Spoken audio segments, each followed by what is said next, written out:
Começa agora, Me Pega no Colo. Me pega no colo. Olá, eu sou a Fra Benedetti. Eu sou a Cris Cruel e esse é o Me Pega no Colo, o podcast do Programa de Pós-Graduação em Saúde Materno-Infantil da Universidade Franciscana. Na Central Técnica, Clenilson de Oliveira e Lucas Acosta. O Me Pega no Colo é desenvolvido na rádio Web UFN.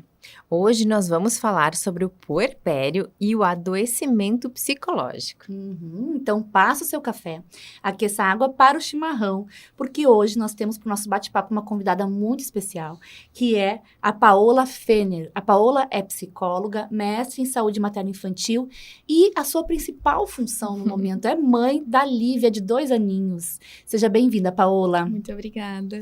A Paola já concluiu o mestrado faz algum tempo. É um prazer enorme te rever, Paola, e te escutar também hoje a respeito desse tema que é tão importante. A gente tem falado mais sobre o puerpério, né? Mas durante muito tempo ficou esse período, assim, né, da experiência da mulher com o bebê e ficou bastante obscuro, menosprezado, desvalorizado. E agora que a gente está olhando mais para o puerpério. Conta para nós, Paola, afinal de contas, o que é o puerpério? O puerpério, então, ele por muito tempo, né, ele foi um assunto muito velado na nossa sociedade, né? E hoje em dia se tem mais uma abrangência sobre esse assunto, né? Se fala mais sobre ele, as mulheres têm buscado mais informação também, né? As famílias também buscam. E o puerpério, o que ele é, né? É o período que sucede o pós-parto do nascimento de um bebê, né? Aquele período ali do nascimento até os 45 dias após o nascimento do bebê, né?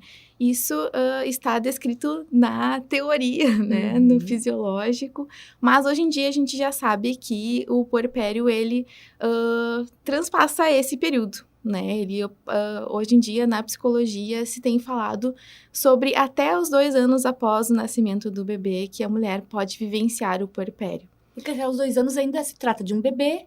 Sim. E essa mulher, ela ainda está muito impactada por pela chegada desse bebê, por essa nova experiência e pelas transformações todas que essa experiência acarreta. Exato, né? São muitas mudanças, né, que acontecem após a chegada do bebê.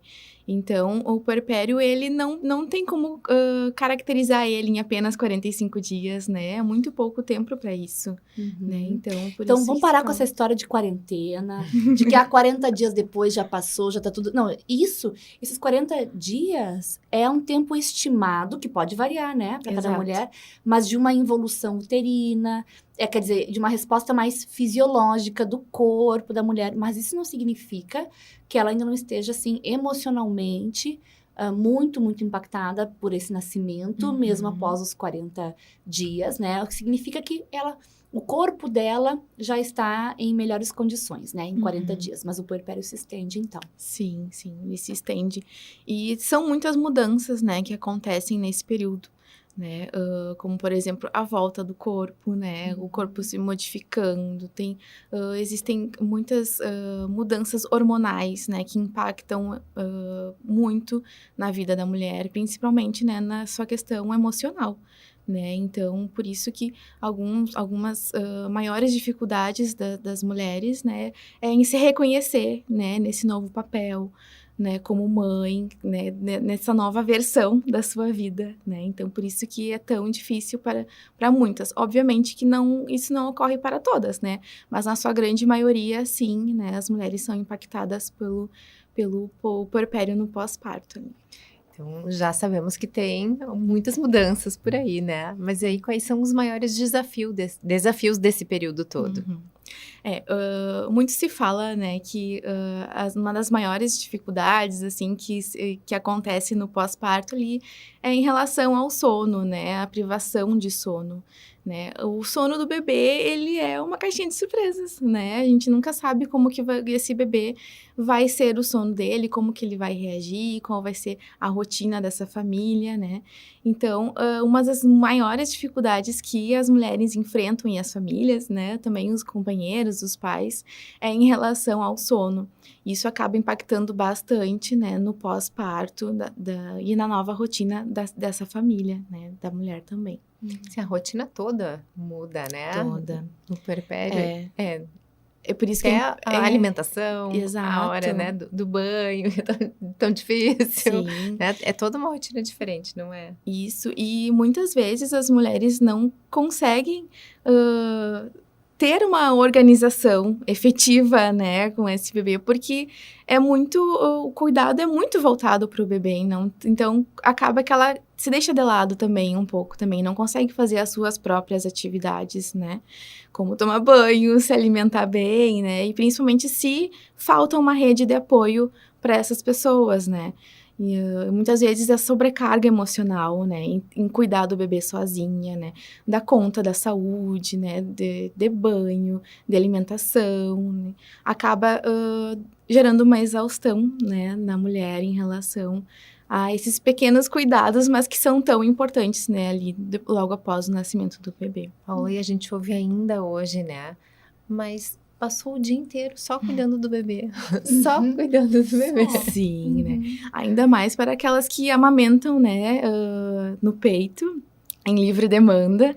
Então, muitas vezes a mãe passa, né, uma tarde toda no sofá, amamentando, né, cuidando do bebê ali, e ela mesma se culpa, né? E assim, poxa vida, não fiz nada na casa, não tomei banho, não escovei os dentes, né? E acaba gerando uma culpa também em relação a isso. Mas é necessário que as mulheres possam identificar, né, essas situações e também buscar ajuda, né, de que isso faz parte do puerpério, né, e também vai passar.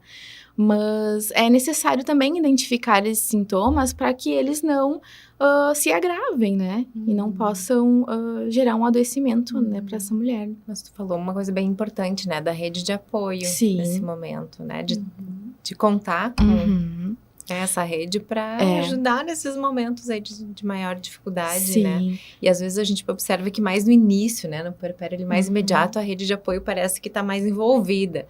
Depois parece que vai cada um tomando, né, a sua rotina. Essa rotina, exato.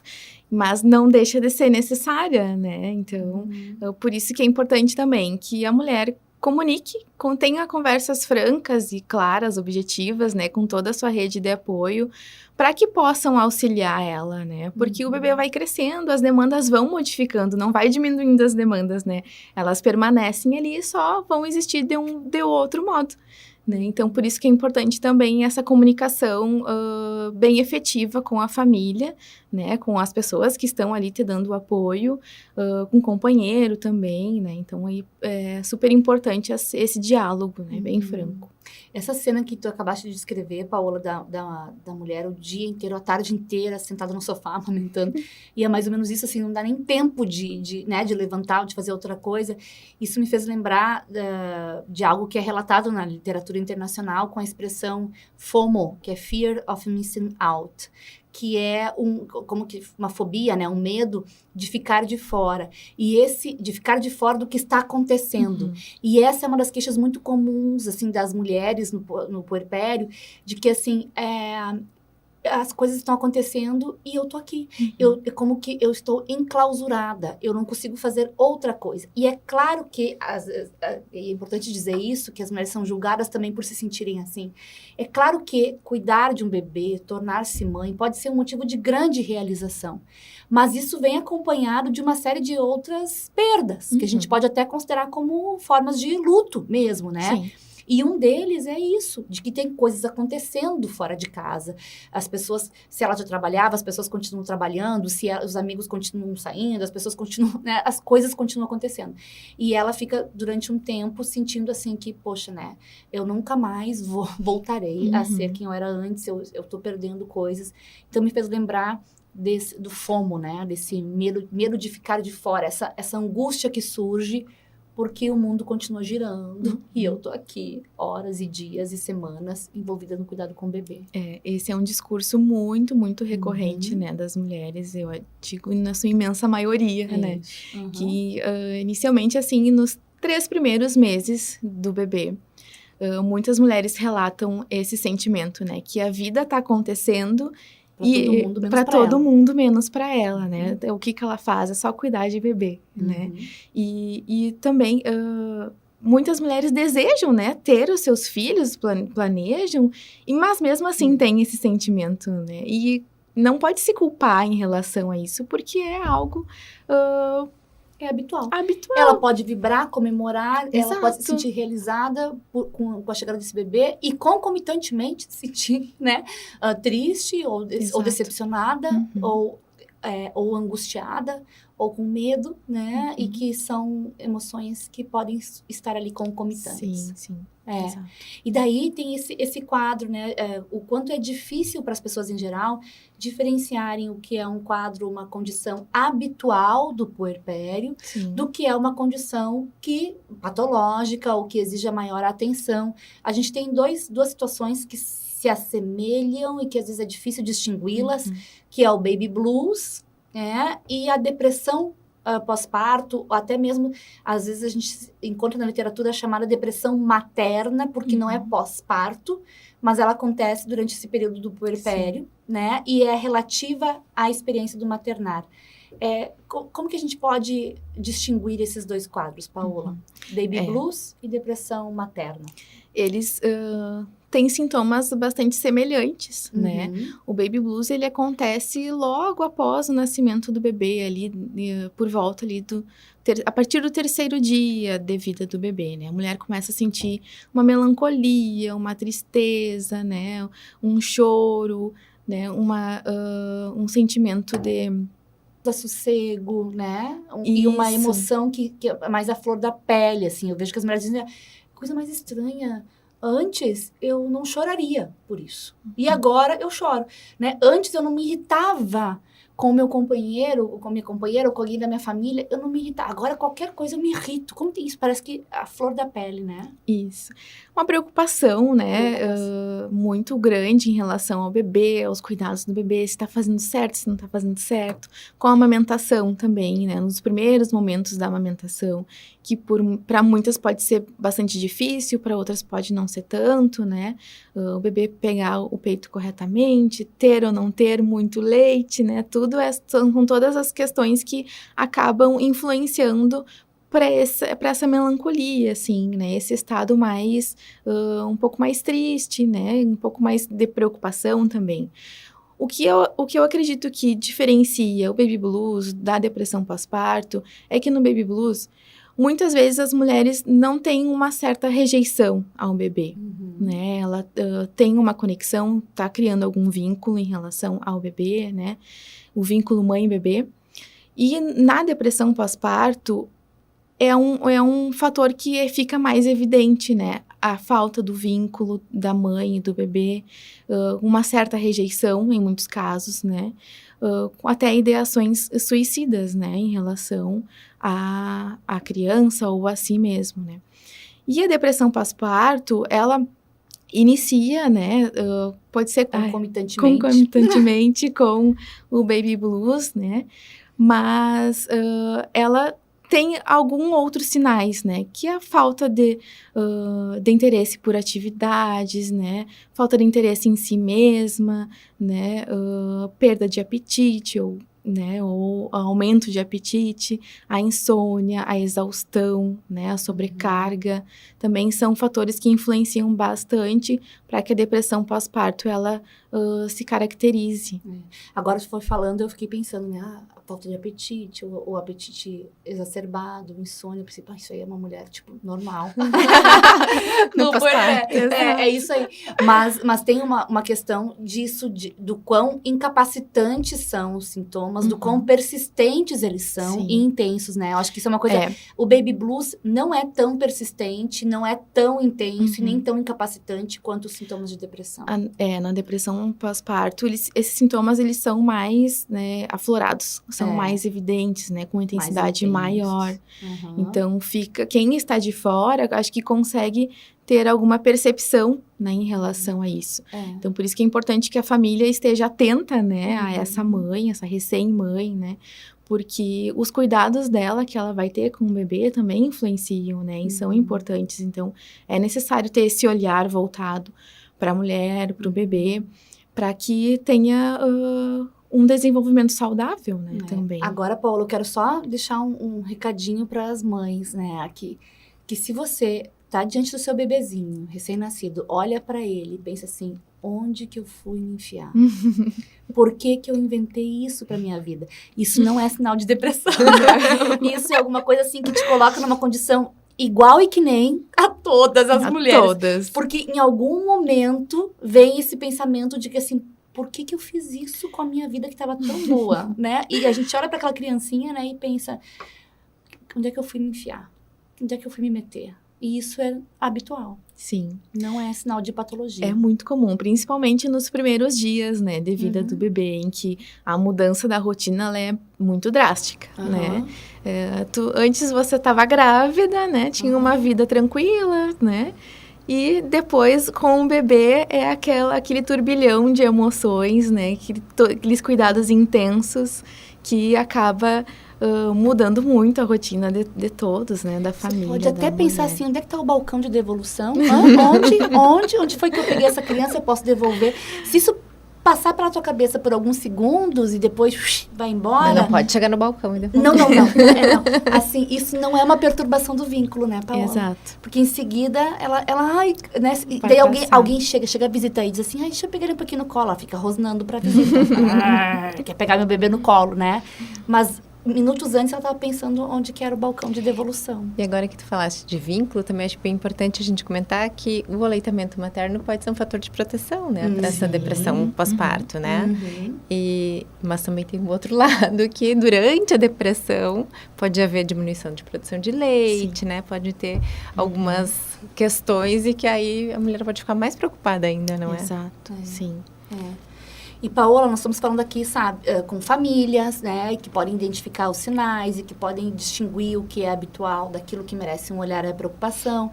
Mas é importante também falar sobre os profissionais da assistência, né?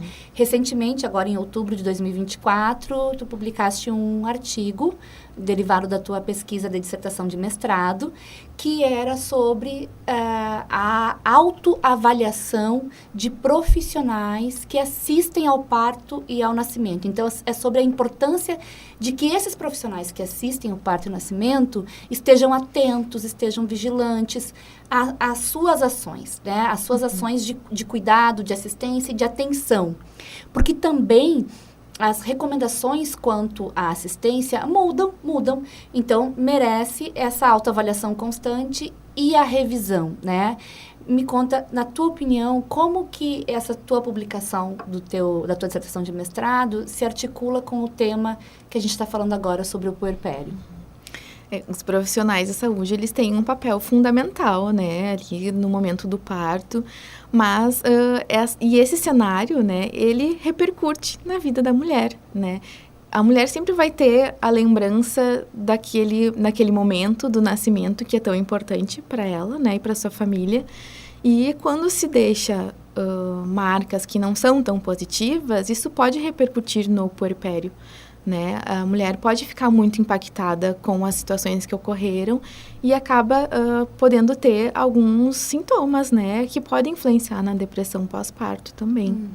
Então, por isso que é importante que os profissionais também tenham cuidado, né, e façam essa autoavaliação das suas práticas constantemente, né, porque isso vai gerar resultados nas famílias que eles estão atendendo, né? Nas mulheres que estão atendendo. Fiquei pensando nessa questão de, primeiro, que nós já temos evidências de que a violência obstétrica aumenta o risco de depressão pós-parto. Isso já está evidenciado pela literatura, né? Já está publicado, cientificamente comprovado. Então, assim, se você não faz uma assistência de qualidade, cuidadosa, né, ali afetiva também, considerando as particularidades dessa família, dessa mulher, porque tem também uma questão que é aquela assistência que é mecânica, ou que ela é tal igual para todas as famílias, né? Que não respeita o que é singular, o que é pessoal, o que essa mulher está demandando, a sua companheira, o seu companheiro, o seu acompanhante de livre escolha dessa mulher. Então, isso repercute na depressão pós-parto. E também fiquei pensando nas experiências futuras. Então, hoje a gente recebe, né, nos hospitais, nas maternidades hospitalares, pessoas que chegam ali, né, para ter o seu segundo, terceiro bebê, estão aflitas, estão inquietas, muitas vezes não têm um bom relacionamento com a equipe, e isso diz respeito a uma experiência anterior, que não foi satisfatória de assistência. A influência da má assistência anterior, né, que pode influenciar até mesmo em famílias que não querem mais ter filhos para não vivenciar uma nova situação de violência, né? Então, são momentos muito peculiares que requerem muito cuidado, né? Que precisam uma atenção especial, né? Eu acho que o nascimento, ele é um momento muito especial na vida de muitas pessoas, né? Então, os profissionais precisam ter um pouquinho mais de cuidado, né? Reconhecer isso. Isso, né? Reconhecer, né? Que cada família que chega ali, cada mulher que chega ali tem a sua história, tem as suas particularidades e é necessário também ouvi-los, né? O que eles têm a dizer também é muito importante. Isso é interessante, porque para o profissional que está habituado, faz aquilo cotidianamente, faz parte da rotina de trabalho, né? Muitas vezes os casos não se diferenciam tanto assim. Mas para a pessoa que foi assistida, ela lembra de cada palavra, ela lembra do gesto, ela lembra do clima afetivo da sala onde ela teve o seu bebê, né? Isso deixa marcas importantes. E vai compondo a narrativa sobre a vida dessa criança, né? Sobre a transição para maternidade, para paternidade e sobre a vida dessa criança. Sim. Muito bom. Nós temos que investir mais, né? Nesse campo, tema. assim. Nesse tema. Tem muito que se falar ainda, né? Paola, deixa para nós aqui o teu @ no Instagram, porque se alguém está escutando aqui nosso podcast, se interessar por esse tema do teu artigo, pode entrar em contato contigo e tu envia uma cópia do artigo, né? Claro. Conta para nós, qual é teu @? Meu @ é @Paola Fener, com 2 N's. Paola Fener, com 2 N's. Ótimo. Então, para você que se interessou pelo tema, pelo artigo, entre em contato com a Paola, que ela envia uma cópia. Vale muito a pena ler esse material. Paola, muito obrigada pela tua participação. Agradeço todo o carinho de vocês aqui. Foi muito bom participar. Foi bom demais falar sobre o puerpério com uma puérpera. Tudo de bom para ti, para a Lívia, para tua família. Muito obrigada. Agradeço imensamente. Temos um programa, Fran? Temos um programa, Cris. Acompanhem nas redes sociais, enviem os temas e convidados que vocês gostariam de ouvir no Me Pega no Colo. O meu Instagram é @Fran_Benedetti e o do Programa de Pós-Graduação em Saúde Materno-Infantil é @PPGSMIUFN. Obrigada, Paola. Imagina, eu que agradeço. O meu Instagram é @Cristina.cruel. Até o próximo Me Pega no Colo. Até. Me pega do colo.